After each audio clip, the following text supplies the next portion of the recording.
जाऊं जैसे तेरी मर्जी है।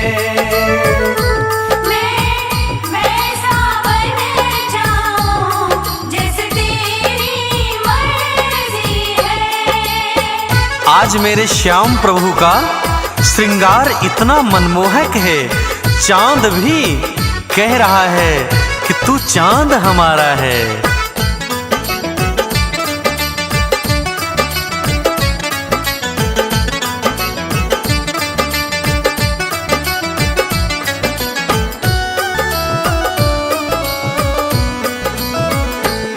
वो इतना प्यारा है, वो इतना प्यारा है, ये चांद कहे उससे तू चांद हमारा है।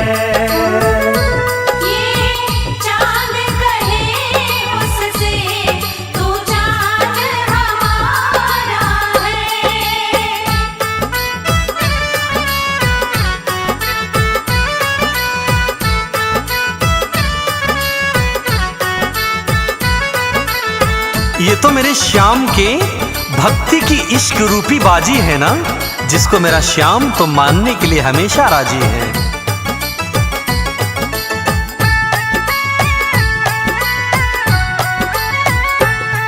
ये इश्क की बाजी है,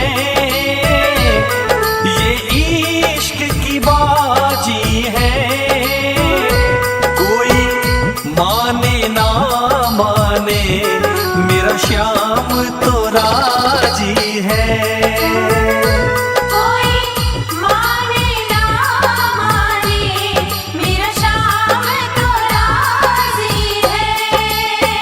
मेरे कान्हा की भक्ति में जब मीरा नाचती है ना, तो संसार में सामर्थ्य नहीं कि मीरा को रोक सके।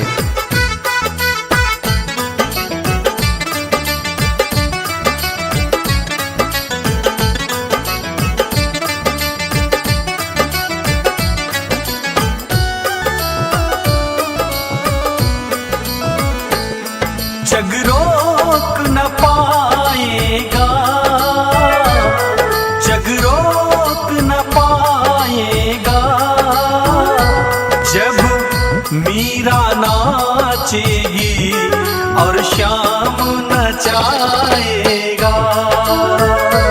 जब मीरा नाचेगी और श्याम नचाएगा, ये मेरी अर्जी है,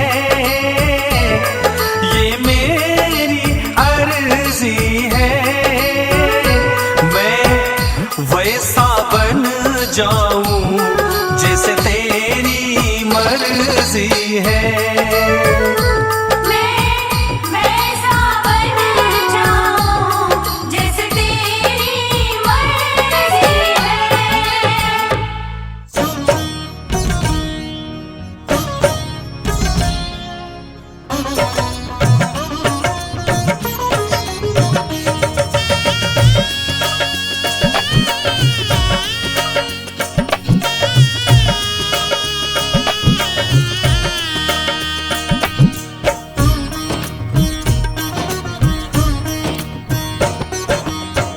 नाम है तेरा तारणहारा, कब तेरा दर्शन होगा।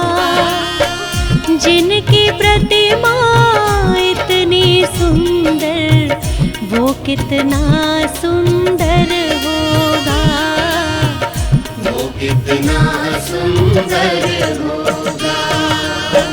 नाम है तेरा तारणहारा, कब तेरा दर्शन होगा। जिनकी प्रतिमा इतनी सुंदर, वो कितना सुंदर होगा।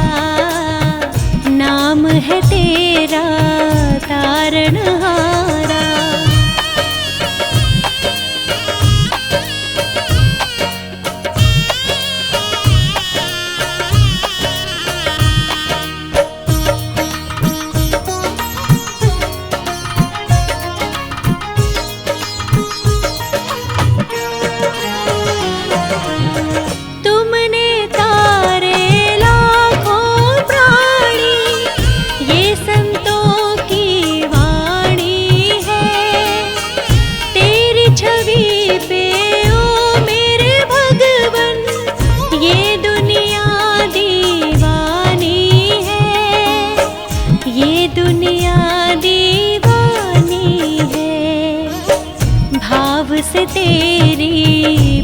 पूजा जगाऊं, जीवन में मंगल होगा।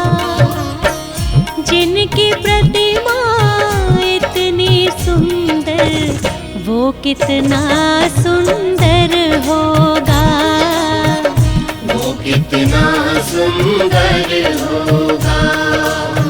नाम है तेरा तारणहारा।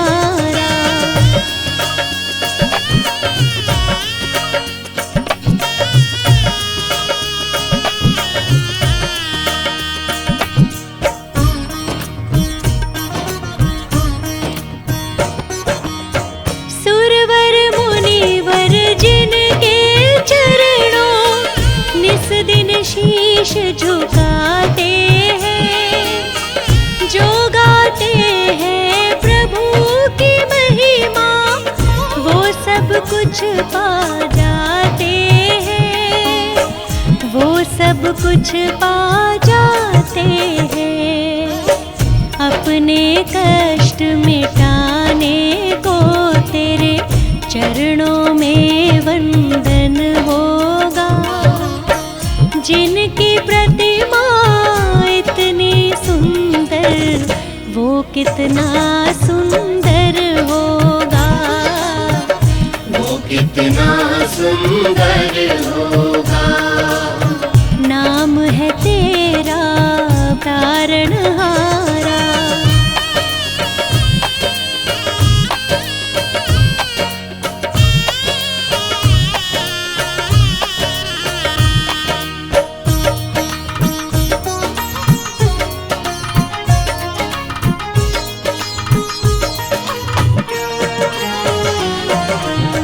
मन की मुरादें लेकर स्वामी तेरे चरण में आए हैं। हम हैं बालक तेरे चरण में, तेरे ही गुण गाते हैं, तेरे ही गुण गाते हैं। भव से पार उतरने को तेरे गीतों का संगम होगा। जिनकी प्रतिमा इतनी सुंदर, वो कितना सुंदर होगा, वो कितना सुंदर होगा। वो कितना सुंदर होगा, वो कितना सुंदर होगा। नाम है तेरा तारणहारा।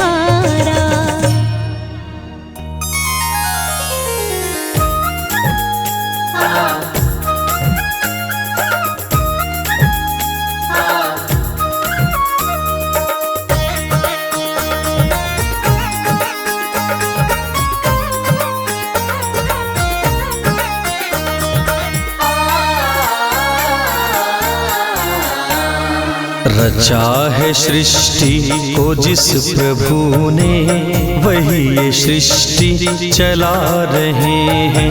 रचा है सृष्टि को जिस प्रभु ने, वही ये सृष्टि चला रहे हैं। जो पेड़ हमने लगाया पहले, जो पेड़ हमने लगाया पहले, उसी का फल हम अब पा रहे हैं।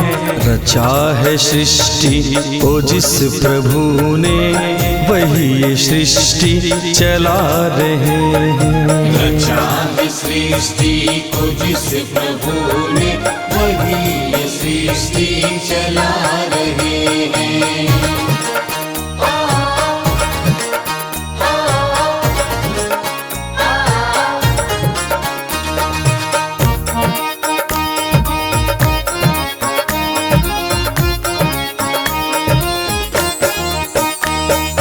इसी धरा से शरीर पाए, इसी धरा में फिर सब समाए। इसी धरा से शरीर पाए, इसी धरा में फिर सब समाए। है सत्य नियम यही धरा का, है सत्य नियम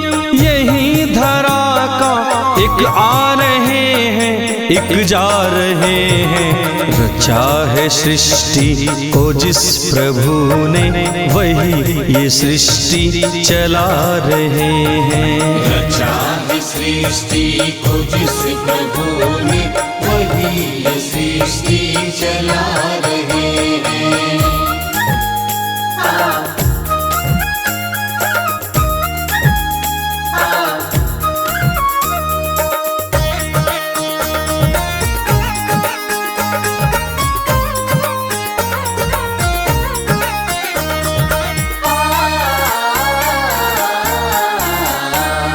जिन्होंने भेजा जगत में जाना, तय कर दिया लौट के फिर से आना।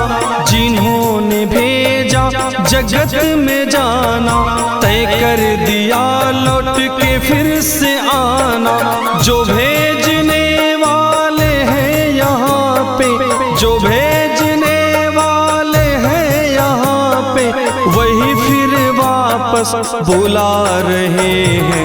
रचा है सृष्टि को जिस प्रभु ने, वही ये सृष्टि चला रहे हैं। रचा है सृष्टि को जिस प्रभु ने, वही ये सृष्टि चला रहे हैं।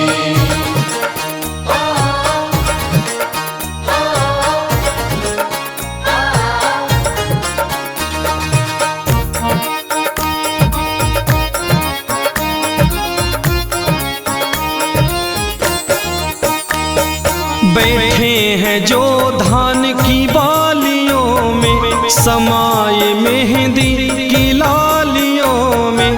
बैठे हैं जो धान की बालियों में, समाये मेहंदी की लालियों में।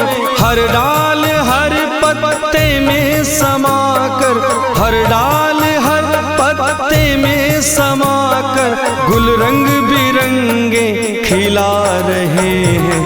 रचा है सृष्टि को जिस प्रभु ने, वही ये सृष्टि चला रहे हैं। रचा है सृष्टि को जिस प्रभु ने, वही ये सृष्टि चला रहे हैं। रचा है सृष्टि को जिस प्रभु ने, वही ये सृष्टि चला रहे हैं। हरि बोल हरि बोल हरि बोल बोल बोल, हरि बोल हरि बोल हरि बोल बोल बोल।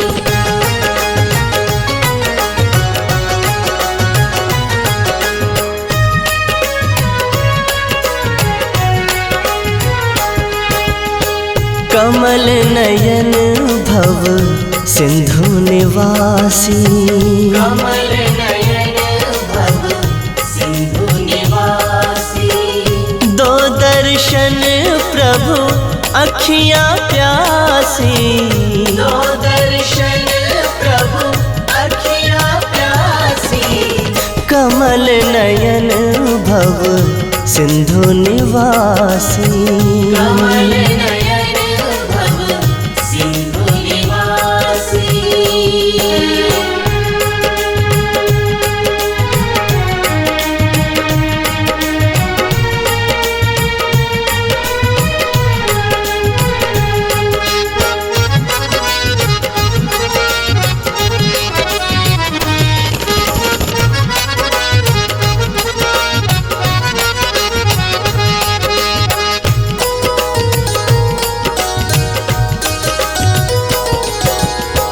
नाभि ऊपर कमल विराजे, नाभि ऊपर कमल विराजे।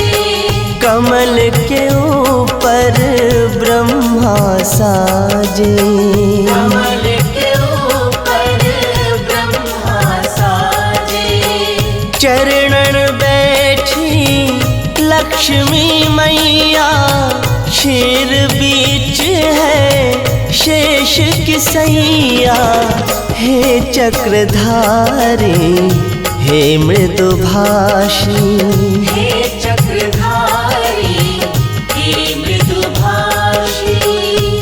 कमल नयन भव सिंधु निवासी। कमल नयन भव सिंधु निवासी। हरि बोल हरि बोल हरि बोल बोल बोल, हरि बोल हरि बोल हरि बोल बोल बोल।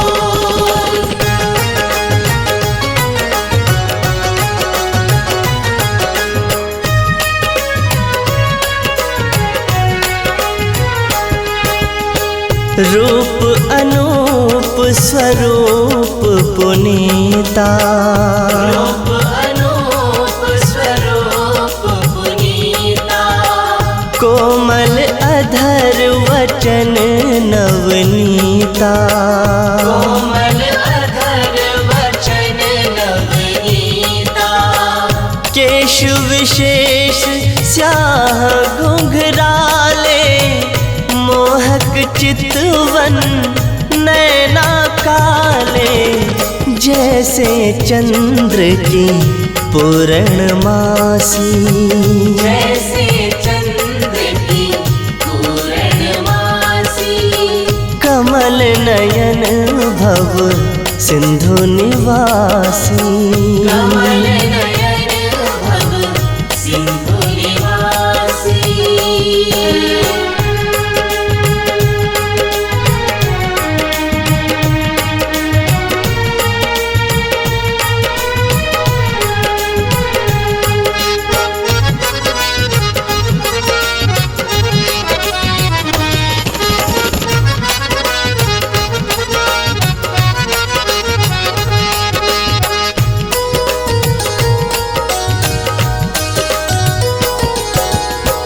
गोल कपोल छवि अति सुंदर। गोल कपोल छवि अति सुंदर। शीतल सुघर हो मधुर मनोहर। शीतल सुघर हो मधुर मनोहर। शंख चक्र गदा पद्म के धारी, विनय सुनो है लीलाधारी। एक झलक के हम अभिलाषी। एक झलक के हम अभिलाषी।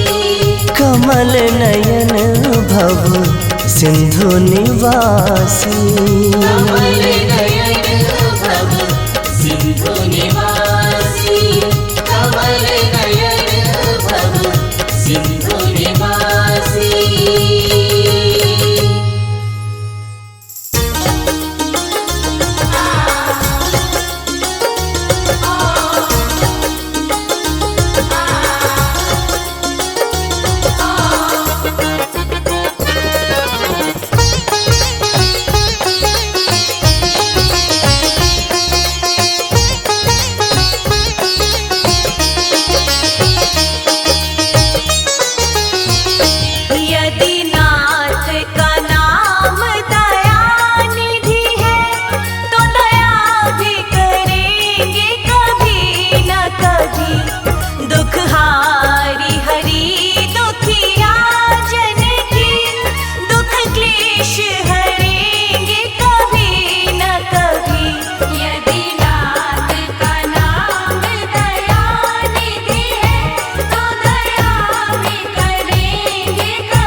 अघ सिंधु तरे जो बड़े से बड़े, तो ये बिंदु तरेंगे कभी न कभी।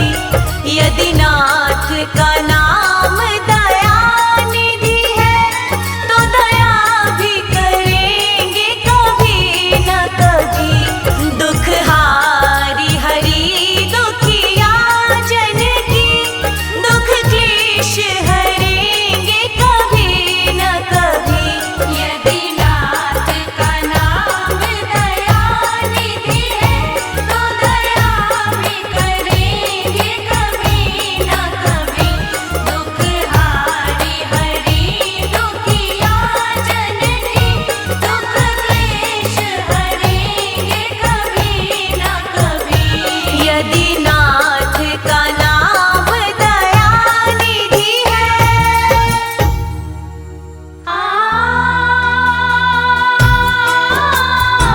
आस्था और विश्वास से भक्त प्रहलाद ने खंबे से नरसिंह भगवान को प्रकट कर दिया। नामदेव जी ने श्रीमद् भागवत महापुराण में प्रसंग आता है कि काले कुत्ते में ठाकुर जी को प्रकट कर दिया। तमाम ऐसे उदाहरण हैं। इसलिए हम सभी दृढ़ विश्वास के साथ इस कलयुग में ठाकुर जी के नाम का स्मरण करेंगे और अपने जीवन को सफल बनाएंगे। आइए सुनते हैं ये मार्मिक प्रसंग, जगत के कण कण में भगवान।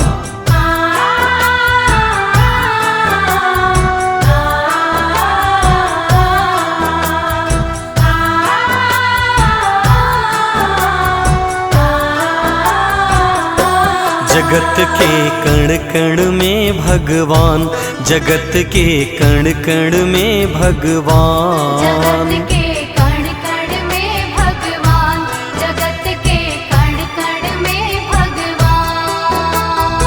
वर्णन करते कभी न थकते, वर्णन करते कभी न थकते, जिसका वेद पुराण। जगत के कण कण में भगवान, जगत के कण कण में भगवान। जगत के कण कण में भगवान, जगत के कण कण में भगवान।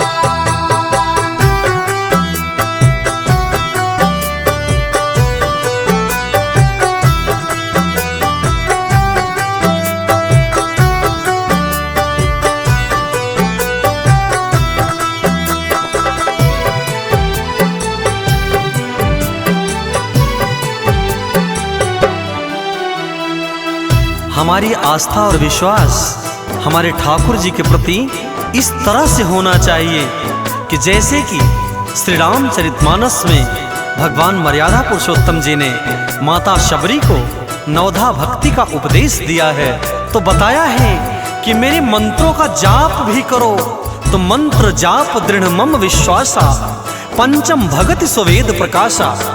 यानी दृढ़ रूप से, विश्वास के रूप से मेरे मंत्रों का जाप करो। ये पांचवी भक्ति है। विष्णु जी बसते मन में, बसे श्री लक्ष्मी जी धन में।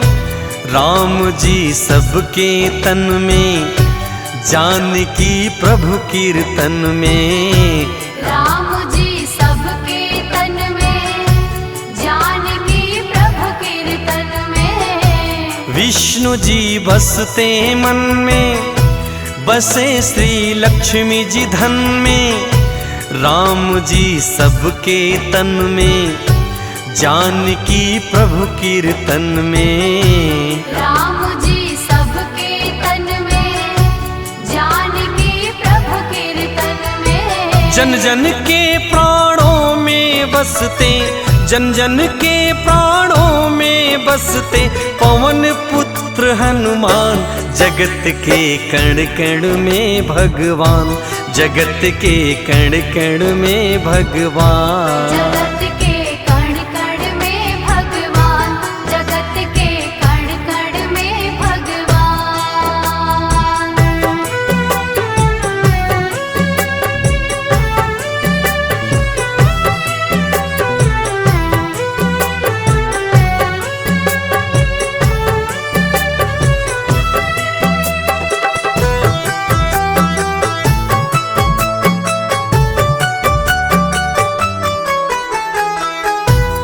जब भी हम सभी वंशी की धुन सुने, वंशी की तान को सुने, तो श्री बांके बिहारी का दर्शन करें, नृत्य करें तो राधा रानी का दर्शन करें। ऐसी श्रद्धा, ऐसा भाव होना चाहिए मन में, क्योंकि इस कलयुग में मुक्ति का साधन सिर्फ राम का, कृष्ण का नाम है।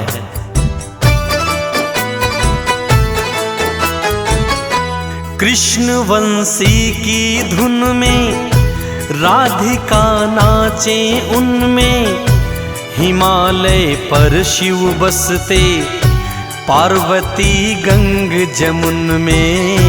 हिमालय पर शिव बसते पार्वती गंग जमुन में। कृष्ण वंशी की धुन में राधिका नाचे उनमें, हिमालय पर शिव बसते पार्वती गंग जमुन में। हिमालय पर शिव बसते पार्वती गंग जमुन में। श्री गणेश जी बुद्धि बांटते, श्री गजानन जी बुद्धि बांटते, मातु शारदा ज्ञान, जगत के कण कण में भगवान, जगत के कण कण में भगवान। जगत के कण कण में भगवान, जगत के कण कण में भगवान।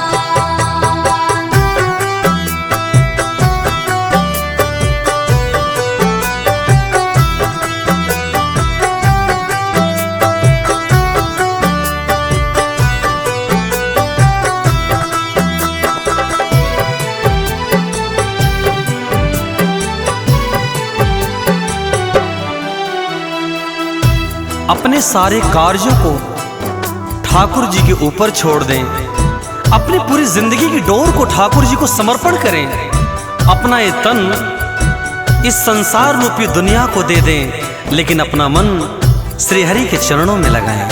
ये इनकी इन प्रकार किसी भी तरह से अपने मन को ठाकुर जी के चरणों में लगाएं। भाग्य में बसे विधाता, सृष्टि के हैं निर्माता, जगत के संचालन में प्रमुख माँ दुर्गा माता। जगत के संचालन में प्रमुख माँ दुर्गा माता। भाग्य में बसे विधाता, सृष्टि के हैं निर्माता, जगत के संचालन में प्रमुख माँ दुर्गा माता। जगत के संचालन में प्रमुख माँ दुर्गा माता। अनुज और देवेंद्र पे प्रभु का, अनुज और देवेंद्र पे प्रभु का कोटि कोटि एहसान, जगत के कण कण में भगवान, जगत के कण कण में भगवान। जगत के कण कण में भगवान, जगत के कण कण में भगवान। वर्णन करते कभी न थकते, वर्णन करते कभी न थकते, जिसका वेद पुराण, जगत के कण कण में भगवान, जगत के कण कण में भगवान। जगत के कण कण में भगवान, जगत के कण कण में भगवान। ओ हो हो, ओ हो हो, ओ हो हो।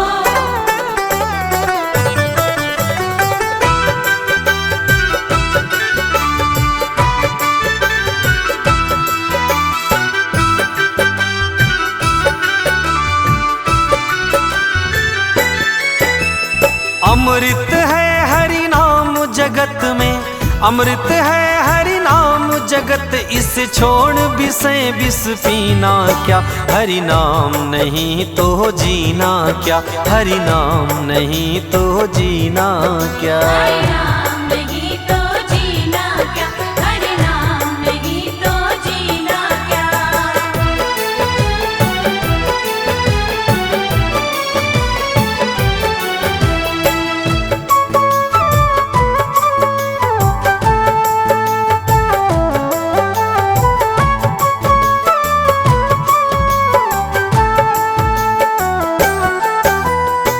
काल सदा अपने मन डोले, ना जाने कब सिर चढ़ी बोले। ना जाने कब सिर चढ़ी बोले, ना जाने कब सिर चढ़ी बोले।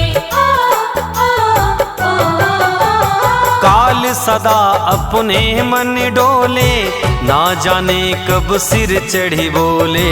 ना जाने कब सिर चढ़ी बोले, ना जाने कब सिर चढ़ी बोले।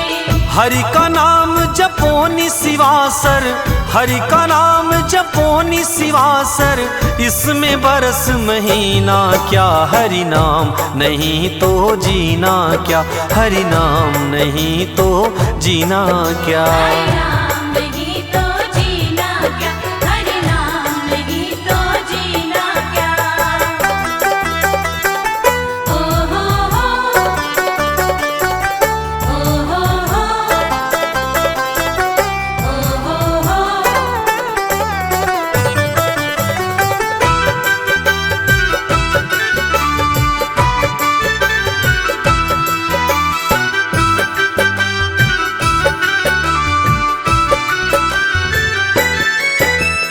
तीरथ है हरि नाम तुम्हारा, फिर क्यों फिरता मारा मारा। फिर क्यों फिरता मारा मारा, फिर क्यों फिरता मारा मारा।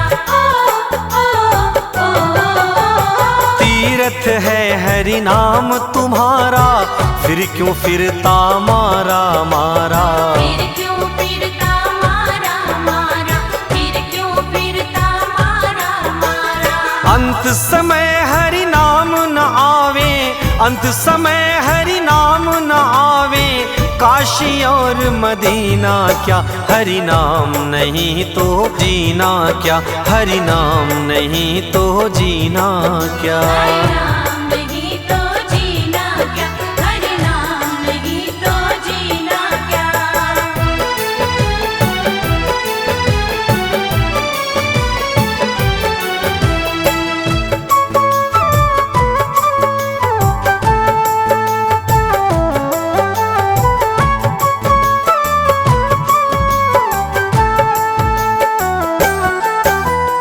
आभूषण सब अंग सजावे, रसना पर हरि नाम न आवे। रसना पर हरि नाम नावे, रसना पर हरि नाम नावे। ओ ओ आभूषण सब अंग सजावे, रसना पर हरि नाम न आवे।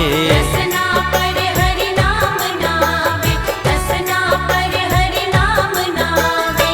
देह पड़ी रह जाए यहीं पर, देह पड़ी रह जाए यहीं पर, कुंडली और नगीना क्या, हरि नाम नहीं तो जीना क्या, हरि नाम नहीं तो जीना क्या। हरि नाम नहीं तो जीना क्या, हरि नाम नहीं तो जीना क्या।